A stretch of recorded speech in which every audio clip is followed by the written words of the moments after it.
పాలమూరు న్యాయయాత్రలో భాగంగా మనం నిన్న మన నియోజకవర్గంలో కొత్తకోటలో ఈ యాత్ర ప్రారంభించడం జరిగింది. నిన్న పెద్ద ఎత్తున మీరు కొత్తకోటల చాలా పెద్ద ఎత్తున అక్కడికి కాంగ్రెస్ పార్టీ నాయకులు కార్యకర్తలు దేవరకద్ర నియోజక ప్రజలు కూడా అక్కడికి రావడం జరిగింది. నిన్న ఆ కార్యక్రమానికి ముఖ్య అతిథులుగా మన రాష్ట్ర మంత్రివర్యులు పొంగులేటి శ్రీనివాసరెడ్డి గారు కూడా ఆ కార్యక్రమానికి వచ్చిర్రు. ఈరోజు ఉదయం మీకు తెలుసు నిన్ననే అడ్డాకుల మండలము ఆ యాత్ర అయిపోయిన తర్వాత రాత్రి మన తిమ్మాయపల్లె తాండాలోనే మన ఎంపీ అభ్యర్థి మన ముఖ్య అతిథి చల్ల వంశచంద్రరెడ్డి గారు నేను తదితరులందరూ కూడా అక్కడ తాండాలోనే బస చేసి ఈరోజు మార్నింగ్ అక్కడి నుంచే బయలుదేరి మదనాపురంలో యాత్రలో పాల్గొని ఆ నుంచి ఇక్కడికి రావడం జరిగింది. ఇంత లేట్ అయినా ఇంత ఎండ ఉన్నా మీరందరూ కూడా పెద్ద ఎత్తున స్వాగతం పలికినందుకు అందరికీ పేరు పేరున హృదయపూర్వక ధన్యవాదాలు. ఈ కార్యక్రమంలో మండల పార్టీ అధ్యక్షులు మిగతా ముఖ్య నాయకులు అందరూ కూడా పాల్గొంటా ఉన్నారు. వారికి కూడా ధన్యవాదాలు తెలియజేస్తా ఉన్నాం. అదేవిధంగా మీడియా మిత్రులకు కూడా పేరు పేరున హృదయపూర్వక ధన్యవాదాలు తెలియజేస్తా ఉన్నాం. ముఖ్యంగా ఈ యాత్ర యొక్క ముఖ్య ఉద్దేశం మనము ఆల్రెడీ ప్రజలందరూ కూడా మన వైపే ఉన్నారు. మన జరిగిన ఎన్నికలలో కూడా పెద్ద ఎత్తున యావత్ తెలంగాణ రాష్ట్రంలో కూడా ఒక అరాచక పాలనను ఒక నిరంకుశ పాలనను అంతమొందించేసి ప్రజాపాలనను ఈ రాష్ట్రంలో అధికారంలోకి తీసుకొచ్చారు. అధికారంలోకి వచ్చిన రోజు నుంచి ఇప్పటి వరకు కూడా అలు పెరగకుండా మన ముఖ్యమంత్రి గారు పని చేస్తా ఉన్నారు. ప్రజలకు నచ్చే పాలన ప్రజలకు మెచ్చే విధంగా ఈరోజు ప్రజాపాలన మనం అందిస్తా ఉన్నాం. మన పాలన పట్ల చాలా మంది మేధావులు హర్షం వ్యక్తం చేస్తా ఉన్నారు. ప్రజలు కూడా ఈ రాష్ట్రంలో కాంగ్రెస్ ప్రభుత్వం ఏర్పడ్డ తర్వాత ప్రజలే కాదు చాలా మంది ఉద్యోగులు నిరుద్యోగులు అదేవిధంగా వివిధ వర్గాలలో పనిచేస్తున్న ఉద్యోగస్తులు కూడా చాలా సంతోషం వ్యక్తం చేస్తా ఉన్నారు మన ముఖ్యమంత్రి గారి పాలన పట్ల మన పాలన పట్ల. ఈరోజు మనము ఇవన్నీ జరుగుతూ ఉన్నాయి. మనం ఆల్రెడీ ఎలక్షన్లలో ఏవైతే గ్యారంటీల గురించి చెప్పినామో ఆ గ్యారంటీ పథకాల గురించి ఆల్రెడీ మీకు తెలుసు. అధికారంలోకి వచ్చిన 2 రోజుల్లోనే మన ముఖ్యమంత్రి గారు ఆర్టీసీ బస్సులలో ఇక్కడ మహిళలు చాలా మంది ఉన్నారు. మహిళా తల్లులకు ఉచిత బస్సు ప్రయాణ సౌకర్యాన్ని కల్పించడం ఆ పథకాన్ని ఇక్కడనే మనం ఈ అడ్డాకుల బస్ స్టాండ్ లోనే ఆ రోజు ప్రారంభించిన విషయం ఆ రోజు మీకు అందరు కూడా తెలుసు. అదేవిధంగా ఆరోగ్యశ్రీ పథకాన్ని కూడా అందుబాటులోకి తీసుకొచ్చి ఎక్కడ వైద్యం అందని నిరుపేద కుటుంబాలకు కార్పొరేట్ వైద్యం అందించే విధంగా 10 లక్షల ఖర్చు అయినా సరే ప్రభుత్వం భరించే విధంగా ఈరోజు ఆరోగ్యశ్రీ పథకాన్ని కూడా అందుబాటులోకి తీసుకొచ్చినాం. త్వరలోనే మీకు అందరికీ చాలా మందికి మెసేజ్లు వస్తా ఉన్నాయి, మీరు చూస్తా ఉన్నారు. అధికారులు మెసేజ్లు పంపిస్తున్నారు.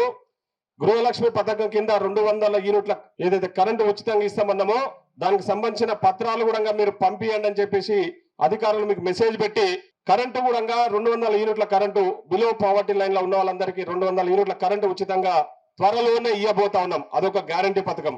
అదే కాకుండా 500 రూపాయల సిలిండర్ కూడా త్వరలోనే మనం ఇవ్వబోతా ఉన్నాం. ఇవన్నీ ప్రజలు గమనిస్తా ఉన్నారు. ప్రజలు హర్షం వ్యక్తం చేస్తా ఉన్నారు. ప్రజలు చాలా సంతోషంగా ఉన్నారు. ప్రజలు ఎక్కడ పోయినా కూడా మీరు ఇస్తామన్న నమ్మకం మాకుంది, మీరు ఇస్తున్నారు, మీరు ఇస్తారనే నమ్మకం కూడా ఉందని చెప్పేసి ప్రజలు చెప్తున్నారు. కానీ మొన్నటి వరకు పందికొక్కుల్లాగా ఈ రాష్ట్రాన్ని దోచుకతిన్న దగులుబాజీగాళ్ళు అడ్డగోలుగా మాట్లాడే ప్రయత్నం చేస్తున్నారు. అధికారం పోగొట్టి ప్రజలు బుద్ధి చెప్పినా కూడా బుద్ధి రాకుండా మళ్ళీ ఏవేవో ప్రచారాలు చేస్తా ఉన్నారు. అరే కాంగ్రెస్ వచ్చి ఏమి 420 హామీలు అని చెప్పేసి 420 గాడు మాట్లాడుతూ ఉన్నాడు. మీరు చూస్తున్నారు. నిన్న ఆ 420 గాడు మొత్తం ఏం చేసిండు 10 సంవత్సరాల కాలంగా? వాడు ఇచ్చిన హామీలు ఏమన్నా నెరవేర్చిరా? అవేం నెరవేర్చకుండా మనం ఇచ్చిన హామీలు ఏవైతున్నాయో ఆ గ్యారంటీలన్నీ కూడా తూచా తప్పకుండా ప్రజలకు అందిస్తామని చెప్పేసి మనం హామీ ఇచ్చినాము. హామీ ఇచ్చిన విధంగానే అమలు చేయబోతా ఉన్నాం. మిగతా పథకాలు కూడా ఈరోజు రుణమాఫీ విషయంలో కూడా మేము ఎక్కడికి వెనకకి తగ్గట్లే. రుణమాఫీ కూడా త్వరలోనే రాబోయే రోజుల్లో ఆ రుణమాఫీ కూడా చేసి తీరుతామని చెప్పేసి ఆ రోజు చెప్పడం జరిగింది. మేము 100 రోజుల సమయం చెప్పినాం. ఆ 100 రోజులల్లో ఏమేం చేయాలో అది మాకు తెలుసు, ప్రజలకు కూడా తెలుసు. మా ప్రజలు కూడా మా మీద విశ్వాసం వ్యక్తం చేస్తా ఉన్నారు. మేము చేస్తామనే నమ్మకం కూడా వాళ్ళకు ఉంది. ఎందుకంటే మేము చేసి చూపిస్తున్నాము. ఈరోజు పరిస్థితులు మీకు తెలుసు. రాష్ట్రాన్ని ఆర్థికంగా అడ్డగోలుగా దోచుకొని 7 లక్షల కోట్ల రూపాయలు రాష్ట్రంలో అప్పులు చేసేసి ఇక్కడ వేసిన గొంగడు అక్కడనే ఉంది. సో ఈ రోజు ఆర్థిక పరిస్థితి కూడా ఈ రాష్ట్రంలో ఆర్థిక పరిస్థితి కూడా బాగాలేదు. నిన్న మనం అన్ని విషయాలు కూడా బయట పెడతా ఉన్నాం. ఈరోజు మీరు మిషన్ భగీరథ విషయం గురించి చూస్తే నిన్ననే మీరు పేపర్లలో చూసి ఉంటారు. 7,000 కోట్ల రూపాయల అవినీతి జరిగిందని చెప్పేసి విజిలెన్స్ వాళ్ళు రిపోర్ట్ ఇచ్చారంటే ఒకసారి ఆలోచన చేయండి.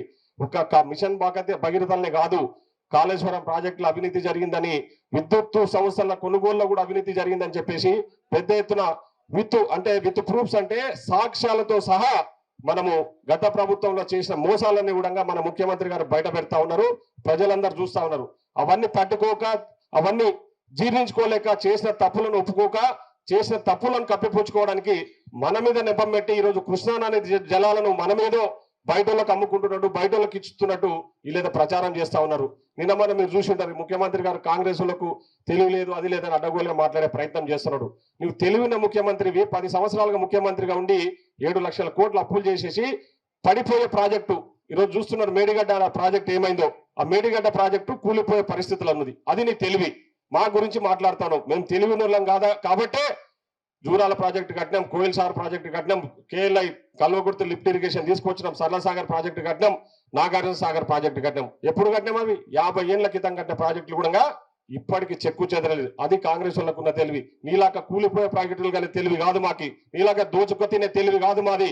తెలివి ఉన్నోళ్ళం కాబట్టి చాలా తెలివైన పనులు చేస్తాం. మీలాగా అతి తెలివి ఉండి అడ్డగోలుగా దోచుకునే తెలివి కాదు మాది. ఈరోజు కృష్ణానది జలాల గురించి ఆయన మాట్లాడుతూ ఉన్నాడు. కృష్ణానది జలాల గురించి ఈరోజు ఆంధ్రప్రదేశ్ వాళ్ళు దోచుకపోతుంటే చూసుకుంటా కూర్చొని వాళ్ళతో దోస్తాన్ చేసి వాళ్ళతో కొల్లుడై అడ్డగోలుగా నీళ్లు దోసుకపోతున్నా పట్టించుకున్నాడు. ఈరోజు కృష్ణానది నీళ్లు వాళ్ళు ఏదో తీసుకుపోతున్నారు. కృష్ణానది కోసం ఈయన ఒక ఉద్యమం చేస్తాడంట. మళ్ళా చేసిన ఉద్యమాలు చాలు, తిని పండుకున్న జాలు, దోసుకున్న జాలు. ప్రజలు ఆల్రెడీ బుద్ధి చెప్పారు. రేపు ఎంపీ ఎలక్షన్ల తర్వాత ఈ బీఆర్ఎస్ పార్టీ అనేది ఇట్లకెళ్ళి కనపడకుండా పోతుంది. ఇప్పుడు రోజు మీకు తెలుసు, బీఆర్ఎస్ పార్టీకి ఎంపీ క్యాండిడేట్ దొరుకుతలేడు నిలవడానికి. మహబూబ్నగర్ నుంచి అంటే ఒకసారి ఆలోచన చేయండి. సో బీఆర్ఎస్ గురించి పెద్దగా ఆలోచించాల్సిన అవసరం లేదు. ఈరోజు బీజేపీ గురించి కూడా మనం అందరం కూడా గమనించాలి. ఈరోజు బీజేపీ వాళ్ళు 10 సంవత్సరాల అధికారంలో ఉండి ఈ రాష్ట్రానికి చేసింది ఏమీ లేదు. ఒక్కటంటే ఒకటి, బీజేపీ 10 సంవత్సరాలు ఈ రాష్ట్ర దేశంలో అధికారం ఉండి బీజేపీ వాళ్ళు కనీసం తెలంగాణ రాష్ట్రానికి ఏమైనా చేసిరా? ఇలా దోచుకుంటున్న వాళ్ళకు వత్తాసు పలికింది తప్ప వాళ్ళ మీద ఎలాంటి చర్యలు తీసుకోలే. లక్షల కోట్ల అప్పులు చేస్తుంటే ఈ రాష్ట్ర ప్రభుత్వం చూస్తూ ఊరుకున్నారు తప్ప ఎక్కడ కూడా ఈ రాష్ట్ర ప్రభుత్వం మీద ఎలాంటి చర్యలు తీసుకోలే. ఈ రాష్ట్ర ప్రభుత్వానికి చేసింది కూడా శూన్యం. కాబట్టి ఈరోజు బీజేపీ వాళ్ళు తెలిసి అన్ని తెలిసి వాళ్ళకు ఓట్లు పడవనే ఆలోచనతోనే ఈరోజు దేవుని ముందుకు తీసుకొచ్చి రాజకీయాలు చేసే ప్రయత్నం చేస్తా ఉన్నారు. కాబట్టి మనం అంతా కూడా గమనించాలి. దేవుడు ఈ రోజు కాదు, ఎప్పటి నుంచో రాముడు ఉన్నాడు. బీజేపీ వాళ్ళు మళ్ళొచ్చిర్రు.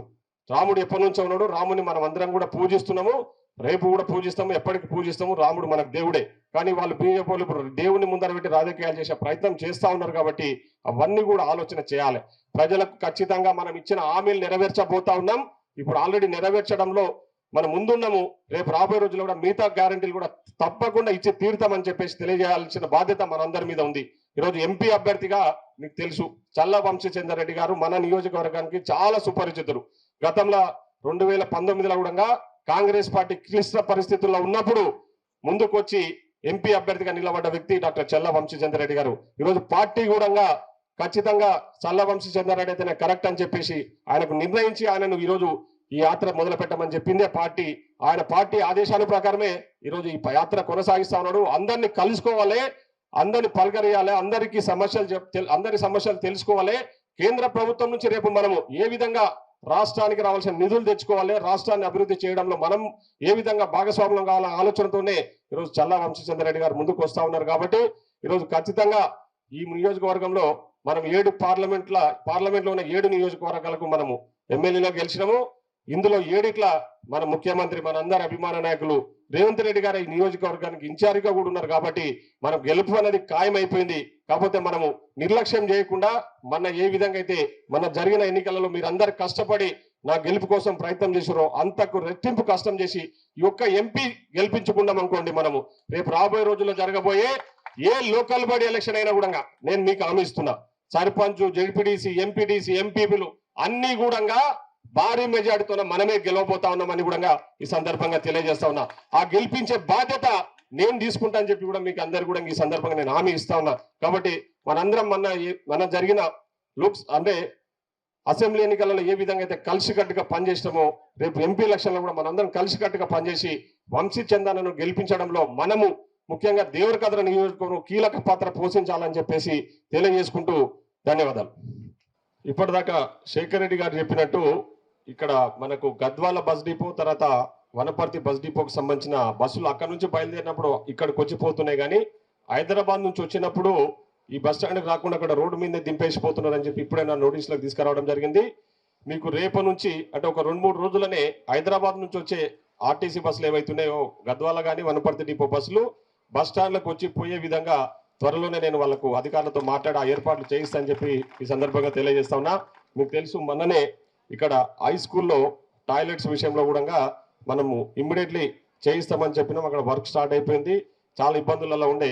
కాబట్టి ఎక్కడన్నా ఏదైనా సమస్యలు ఉన్నా ఆ సమస్యలను పరిష్కరించాల లక్ష్యంతోనే ఈరోజు మేము ముందుకు వచ్చినాం. కాబట్టి ఎక్కడ వెనకడుగు వేయకుండా మనము సమస్యలను పరిష్కరించి ముందుకు పోదామని చెప్పేసి తెలియజేసుకుంటూ ధన్యవాదాలు.